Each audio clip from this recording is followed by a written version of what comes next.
अनंतनाग में हुए एनकाउंटर के बाद सुरक्षा बल पूरी तरह से अलर्ट पर है। आतंकियों की तलाशी के लिए पूरी रात सर्च ऑपरेशन चलाया गया।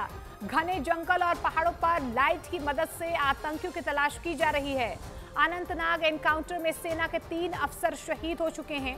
वहीं एनकाउंटर के दौरान जो लोग घायल हुए थे उन्हें हेलीकॉप्टर की मदद से रेस्क्यू किया गया है।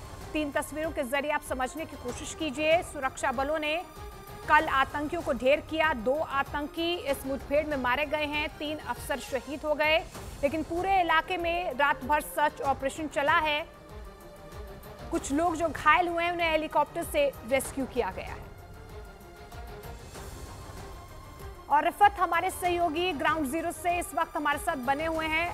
रिफत, हमने देखा 3 अफसर शहीद हो गए, लेकिन 2 आतंकी इस पूरे ऑपरेशन में मारे गए हैं। लेकिन रात भर सर्च ऑपरेशन चलाया गया है जंगलों के बीच। क्या अब भी सर्च ऑपरेशन चल रहा है? देखिए, लगातार सर्च ऑपरेशन चल रहा है। जिस तरीके से आपने कहा कि 3 जो ऑफिसर गंभीर रूप से घायल हो गए थे वो जख्मी ताब नाला कर दम तोड़ बैठे हैं, लेकिन अभी किसी मिलिटेंट के मारे जाने की यहाँ पे खबर नहीं है। राजौरी में जो है वहाँ पे भी ऑपरेशन चल रहा था, लेकिन मैं आपको दिखाना चाहूँगा रात भर ये ऑपरेशन चला। अभी भी आप देख सकते हैं सेना यहाँ पे लगी है, पुलिस आर्मी के साथ साथ अब सीआरपीएफ भी यहाँ पे लगी हुई है। सबसे पहले मैं दिखाना चाहूँगा दर्शकों को, ये वो पूरा एरिया है। ये जो आप पहाड़ देख रहे हैं, पहाड़ी एरिया में ही मिलिटेंट छुपे हुए हैं कहीं ना कहीं, जिनकी तलाश लगातार रात भर जारी रही। लाइट्स का इस्तेमाल किया गया और यहाँ पे लाइट्स इंस्टॉल करके आगे आर्मी बढ़ रही है। माउंटेन रेस्क्यू टीम जो है या माउंटेनर्स या जो ट्रैकर्स हैं उनको भी लाया गया आर्मी की तरफ से, ताकि वो ऊपर चढ़ सकें पहाड़ों पे और वहाँ पे सर्च ऑपरेशन चलाया जा सके। ये आप देख सकते हैं भारी तादाद में यहाँ पे सेना लगी हुई है, पुलिस लगी हुई है और सीआरपीएफ लगी हुई है इस ऑपरेशन में। और ये आप देख सकते हैं अंदर लगातार सर्च ऑपरेशन चल रहा है। हम इस वक्त ग्राउंड जीरो पे हैं, जहाँ पे ये फायरिंग हुई वो यही स्पॉट है जो इनिशियल फायरिंग हुई। उसी में सेना के 2 ऑफिसर और पुलिस का एक डीएसपी गंभीर रूप से घायल हुआ था और बाद में ये देखा गया कि वो दम तोड़ बैठे। और एक बड़ा लॉस आर्मी को भी, देश को भी और पुलिस को हुआ है। और आप देख सकते हैं कि ये पूरा जो एरिया है ये माउंटेन्स एरिया है। यहाँ पे हालांकि नीचे ऑर्चर्ड्स भी हैं और साथ में एक रिवर है और रिवर में ही ये सारी फायरिंग हुई। और ये जो पूरा एरिया मैं दिखाने की कोशिश करूंगा, ये आप देख सकते हैं कि ये जो पूरा एरिया है इसको कॉर्डन में लिया गया। ये जो माउंटेन्स हैं वहाँ पे चप्पे चप्पे पे आर्मी है और पुलिस लगी हुई है। सीआरपीएफ भी इस में समर्थन कर रही है, ताकि जो मिलिटेंट कहीं पे भाग गए होंगे उनका पता लगाया जा सके। जो ये घेरा है तकरीबन 6-7 किलोमीटर के इर्द गिर्द ये पूरा घेराबंदी कर दी गई है। और ये आप देख सकते हैं ये जो रोड है, रोड के साथ में ही तकरीबन 100 मीटर की दूरी पे ये स्पॉट है जहां पे कल पहली फायरिंग हुई और जहां पे मिलिटेंट उस स्पॉट से भाग गए थे। और दूर दूर तक आपको दिखेगा कि घेराबंदी बहुत ही टाइट है और रात भर ये घेराबंदी रही। रात भर भारतीय सेना, पुलिस और सीआरपीएफ इस ऑपरेशन में लगी रही और ये ऑपरेशन लगातार जारी है। हालांकि कल हमने पूरा दिखाया था किस तरीके से हेलीकॉप्टर्स का इस्तेमाल किया गया, ड्रोन का इस्तेमाल किया गया, लेकिन मिलिटेंट कहीं ना कहीं इसी एरिया में छुपे हुए हैं। ऐसा समझा जा रहा है कि कम से कम 3 पाकिस्तानी मिलिटेंट हैं और 1 लोकल मिलिटेंट बताया जा रहा है और जिनकी तलाश लगातार जारी है। और ये समझा जा रहा है कि पीर पंचाल रेंज में ही कहीं ना कहीं ये फॉरेस्ट का रेंज जो है, मैं फिर से कैमरा पर्सन को कहूँ कि थोड़ा सा जूम करें।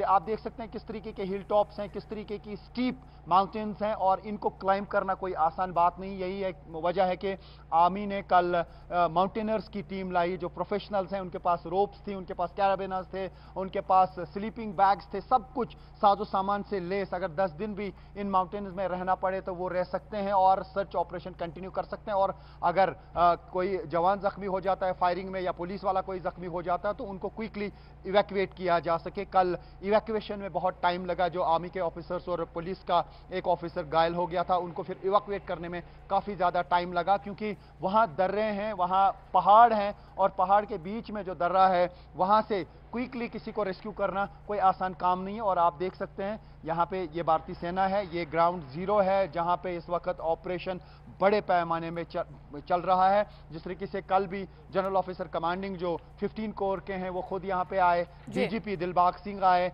और साथ ही ये एडीजीपी जो है कश्मीर के वो भी थे और सीआरपीएफ के एडिशनल डीजी हैं ये वो भी यहाँ पे थे। और ये आप देख सकते हैं ये पूरा एरिया, मैं कैमरा पर्सन से कहूँ कि वो पूरा दिखाएं। ऑपरेशन इस वक्त ग्राउंड जीरो पे लगातार चल रहा है और बिल्कुल ऑपरेशन चल रहा है और सुरक्षा बल अलर्ट पर है। कुछ और इनपुट्स मिले हैं, आतंकियों के छिपे होने की आशंका अब भी जताई जा रही है। 6 से 7 किलोमीटर का है ये पूरा पीर पंजाल का एरिया जहां पर सर्च ऑपरेशन अब भी जारी है। रिफत मैं आपके पास आऊंगी, लेकिन बीजेपी नेताओं ने जम्मू कश्मीर के राजौरी और अनंतनाग में मुठभेड़ के दौरान शहीद हुए जवानों को श्रद्धांजलि दी है।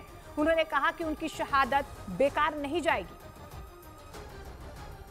वीरों का ये बलिदान व्यर्थ नहीं जाएगा।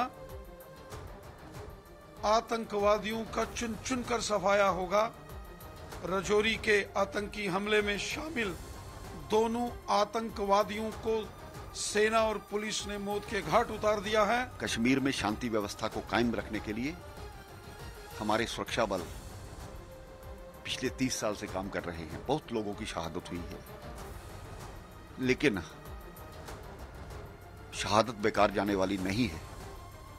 और रिफत लगातार ग्राउंड जीरो से बने हुए हैं। रिफत, इस पूरे एनकाउंटर में देश ने 3 अफसरों को खो दिया है और नम आंखों से कल जीएसपी को विदाई भी दी गई है, लेकिन ग्राउंड जीरो पर आप बने हुए हैं। कितना चैलेंजिंग ये सर्च ऑपरेशन रात भर रहा है और कितने दायरे में ये सर्च ऑपरेशन चल रहा है? क्या कुछ इनपुट्स और ज्यादा मिले हैं? ये भी जानकारी मिल पा रही है कि जो आतंकी है उनका ताल्लुक जो है लश्कर तैयबा से सामने आ रहा है, और क्या कुछ जानकारी मिल पा रही है, अपडेट्स?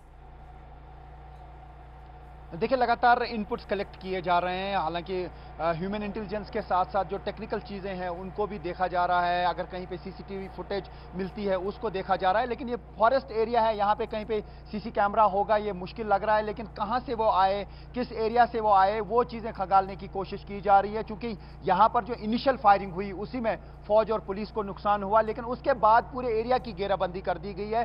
तकरीबन 6-7 किलोमीटर का एरिया है जिसमें चप्पे चप्पे पे सेना, सीआरपीएफ और पुलिस लगी हुई है। और अभी ये कह पाना मुश्किल है क्या इसी घेरे के अंदर वो मिलिटेंट फंसे हुए हैं जो कल घेरे में आए थे या जिनके साथ कल मुठभेड़ हुई थी, ये कह पाना मुश्किल है। और कुलगाम में जिस तरीके से एक हमला किया था मिलिटेंटों ने जिसमें 3 फौजी जवानों की जान गई थी, क्या ये वही ग्रुप है? ऐसा समझा जा रहा है कि शायद ये वही ग्रुप है, क्योंकि ये फॉरेस्ट एरिया जो है ये वही एरिया है, ये एरिया वही पड़ता है। हो सकता है कि वहां से भाग के फिर इसी एरिया में वो छुपे हुए हों और उनको उनके बारे में जब इंटेलिजेंस इनपुट्स मिले उसके बाद ही घेराबंदी कर दी गई थी। मैं आपको बता दूं, जो हमारे साथ दर्शक जुड़े हैं उनको मैं बता दूं, हम इस वक्त कुकरनाग एरिया में हैं जहां पे इस वक्त बड़े पैमाने पर सेना, पुलिस और सीआरपीएफ की तरफ से एंटी मिलिटेंसी ऑपरेशन चल रहा है। जब स्पेसिफिक इंफॉर्मेशन कल मिली सुरक्षा बलों को कि इस एरिया में मिलिटेंट छुपे हुए हैं, फौरन कॉर्डन सर्च ऑपरेशन किया गया और उसके बाद जो इनिशियली फायरिंग हुई उसी में 3 ऑफिसर गंभीर रूप से घायल हो गए जो बाद में जख्मों की ताब न लाकर दम तोड़ बैठे। तो पूरा मैं दर्शकों को दिखाना चाहूंगा,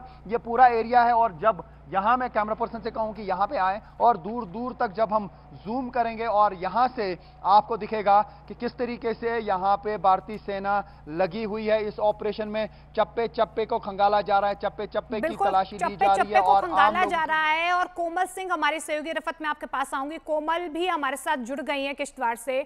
कोमल, आप क्या तस्वीरें दिखाएंगी, क्योंकि जिस तरीके से रात भर देर रात जो है सर्च ऑपरेशन चल रहा है, कुछ इनपुट्स मिले हैं कुछ और आतंकियों के छिपे होने के, आपके पास क्या कुछ अपडेट? बिल्कुल बिल्कुल, इस वक्त मैं किश्तवाड़ में हूँ और रवि जिन्होंने अपनी जान का बलिदान दिया, जो राजौरी एनकाउंटर में जो शहीद हो गए, इस वक्त हम उनके घर के ठीक बाहर हैं। 9:30 बजे उनका दाह संस्कार होगा। पूरे गांव में मातम छाया हुआ है। आप तस्वीरों में देखें, इस गांव के सारे लोग जो इस वक्त उनके घर में हैं। अभी उनके घर के अंदर जाना ठीक नहीं होगा, लेकिन गांव में मातम छाया है। सभी का कहना है कि रवि की जो नेचर थी वो बहुत अच्छी थी, सबके साथ बहुत अच्छी मित्रता थी उसकी। और पूरे गांव में इस वक्त जो माहौल है वो बहुत गमगीन बना हुआ है। और अभी जो राजौरी की अगर बात करें तो राजौरी में अभी भी सर्च ऑपरेशन चल रहा है कंटिन्यू।